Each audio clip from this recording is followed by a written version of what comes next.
ներխուժումներ եւ Հայաստանի իշխանությունները թաքցրել են դա մեր հանրությունից։ Եվ հիմա ես փաստերով, կոնկրետ ապացույցներով կներկայացնեմ, թե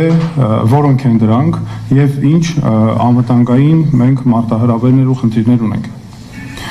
Սրանք ուզում եմ նաեւ ասել, բոլորը օբյեկտիվ ապացույցներ են հաստատված արբանյակային լուսանկարներով։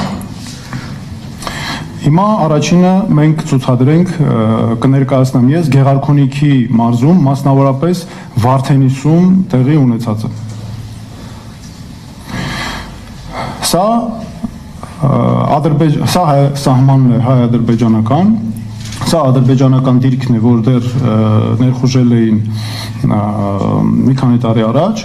եւ սա արդեն նոր դիրքի տեղակայում է Հայաստանի Հանրապետության տարածքից ներս ու ներխուժում Հայաստանի Հանրապետության սահման եւ Հայաստանի Հանրապետության ինքնիշխան տարածք։ Եվ հիմա կներկայացնենք նաեւ դրա վտանգները։ Տեսնում եք այս տեսանկյունից, այս դիրքից նույնպես երևում է սա այստեղ այդ նոր դիրքի տեղակայումն է եւ մենք տեսնում ենք արդեն մեր բնակավայրերի համադրությամբ։ Սա է մյուս լուսանկարն է, որը, ինչպես ես նշեցի, արբանյակային լուսանկար է եւ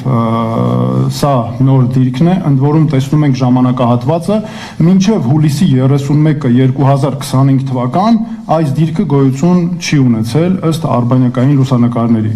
Եվ արբանյակային լուսանկարներով այս դիրքի տեղակայումը մենք տեսնում ենք տեղի է ունեցել ընդամենը մինչև օգոստոսի 19-ի դրությամբ։ Եվ այստեղից տեսնում ենք, որ սա մարտական հերթապահություն կրող ադրբեջանական դիրք է եւ մանրամասն ուսումնասիրության ենք այստեղ կրակային նաեւ այդ թվում խոշոր տրամաչափի զինատեսակների համար նախատեսված կրակային դիրքեր են, խոսքը մասնավորապես վերաբերում է նաեւ նռնականետեր, ականանետեր, այլ խոշոր տրամաչափի 60 մմ-անոց նաև ականանետերին եւ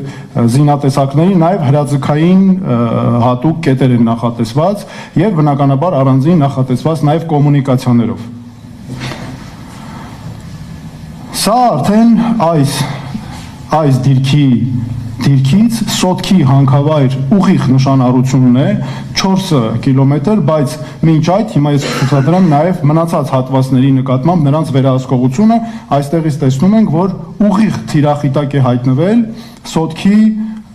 հանքավայրը։